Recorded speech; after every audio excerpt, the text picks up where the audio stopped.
আসসালামু আলাইকুম। মিমিস কিচেনে আপনাদেরকে আরও একবার স্বাগত জানাই। আশা করছি সবাই ভালো আছেন। আজকে চলে আসলাম আপনাদের জন্য মজার এবং সহজ একটা রেসিপি নিয়ে।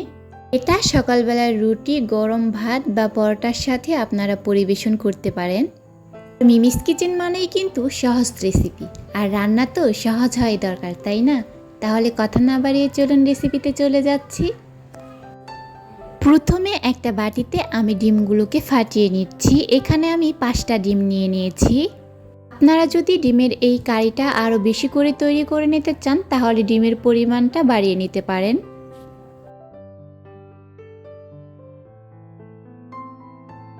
এখন ডিমের মধ্যে দিয়ে দিচ্ছি সামান্য পরিমাণ লবণ, আর লবণটা দিয়ে আমি ডিমগুলোকে ভালো করে ফেটিয়ে নিচ্ছি।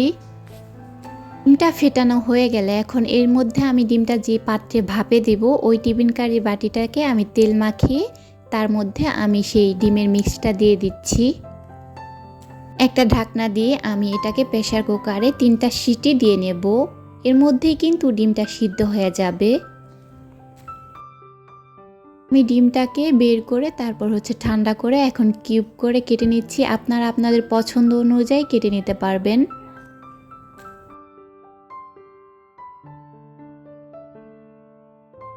এই তো আপনারা দেখতে পাচ্ছেন আমি কিন্তু ডিমগুলোকে আমার পছন্দ অনুযায়ী কেটে নিয়েছি।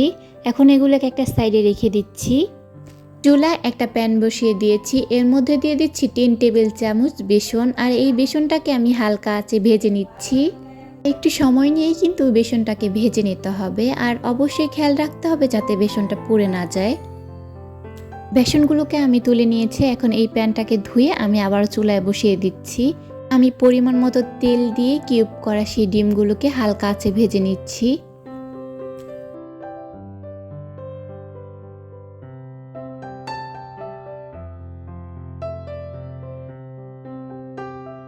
ডিমগুলো কিন্তু অতিরিক্ত ভাজা যাবে না, শুধু 1 মিনিট করে উল্টে পাল্টে নিলেই কিন্তু হয়ে যাবে।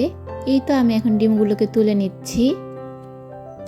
আর এই ডিম কারিটা তৈরি করার জন্য কিন্তু আমি একটা স্পেশাল মশলা তৈরি করে নিচ্ছি। মশলাটা তৈরি করার জন্য এখানে নিয়ে নিচ্ছি 5 কোয়া রসুন, আর নিয়ে নিচ্ছি টমেটো কুচি, নিয়ে নিচ্ছি পেঁয়াজ কুচি, 4-5টা বাদাম, সাথে নিয়ে নিয়েছি 3টা শুকনা মরিচ। আর এখানে কিন্তু আমি কাঠবাদামটা নিয়েছি। আপনারা চাইলে যে কোনো বাদাম দিয়েই কিন্তু এই মশলা তৈরি করে নিতে পারেন।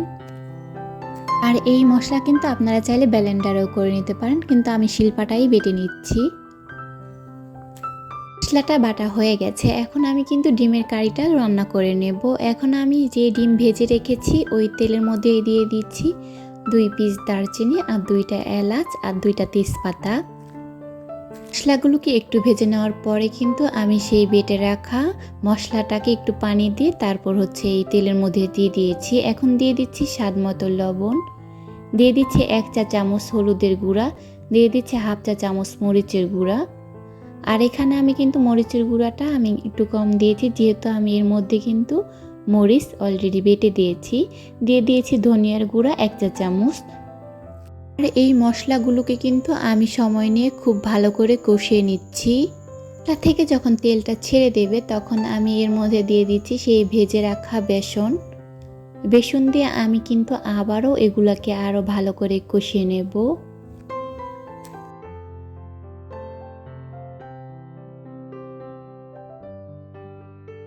মশলাগুলোকে আমি খুব ভালো করে কষিয়ে নিয়েছি। এখন দিয়ে দিচ্ছি 1/2 কাপ পরিমাণ পানি, আর এই পানিটাকেও কিন্তু আমি ভালো করে মশলার সাথে মিশিয়ে নিচ্ছি। যখন এই পানিটা ফুটে উঠবে এর মধ্যে দিয়ে দিচ্ছি সেই ভেজে রাখা ডিমগুলো, দিয়ে আবারও আলতো হাতে নেড়ে চেড়ে দিচ্ছি। এখন একটা ঢাকনা দিয়ে আমি ঢেকে দিচ্ছি, আর 5 মিনিট পরে আবার ঢাকনাটাকে খুলে এখন এর মধ্যে দিয়ে দিচ্ছি ধনিয়া পাতা কুচি, আর দিয়ে দিচ্ছি জিরার গুঁড়া।